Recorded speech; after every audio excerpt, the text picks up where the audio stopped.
네, 헌법재판소에서는 최상목 대통령 권한대행이 마근혁 헌법재판관 후보자를 임명하지 않은 게 위헌인지를 판단하기 위한 변론이 열렸습니다. 네, 조금 전 종료가 됐는데요. 재판 진행 내용 헌법재판소에 나가 있는 취재기자 연결해서 알아보겠습니다. 신현정 기자.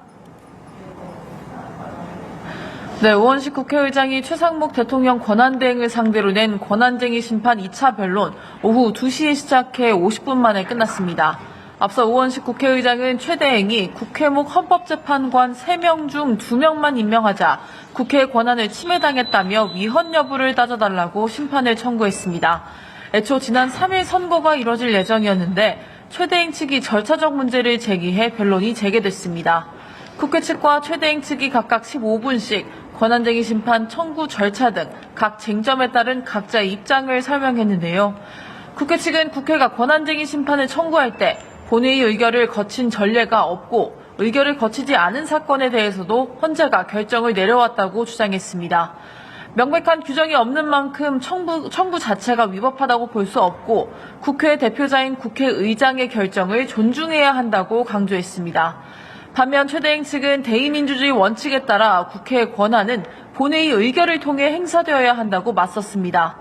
국회의장이 국회의원 전체의 의사를 대표하지 않았기 때문에 권한쟁의 심판 청구 자체가 적법하지 않았다고 주장했습니다. 양측은 헌법재판관 후보자 선출 과정에 있어 여야 합의가 있었는지에 대해서도 상반된 입장을 내세웠습니다.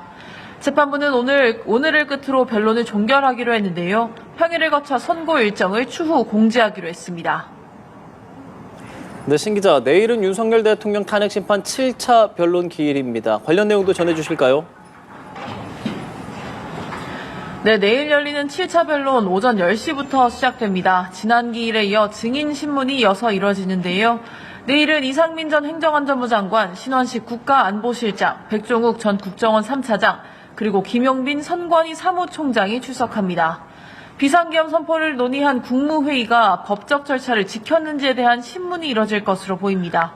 특히 이상민 전 장관에 대해선 비상계엄 당시 언론사에 단전과 단수를 지시한 사실에 대해서도 신문이 이뤄질 것으로 보입니다.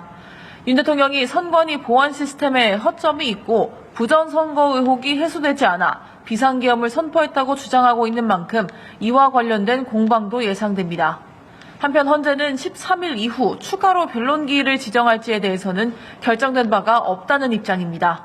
한덕수 국무총리, 이경민 국군방첩사령관 직무대리 등을 증인으로 추가할지에 대해서도 결정되지 않았는데요.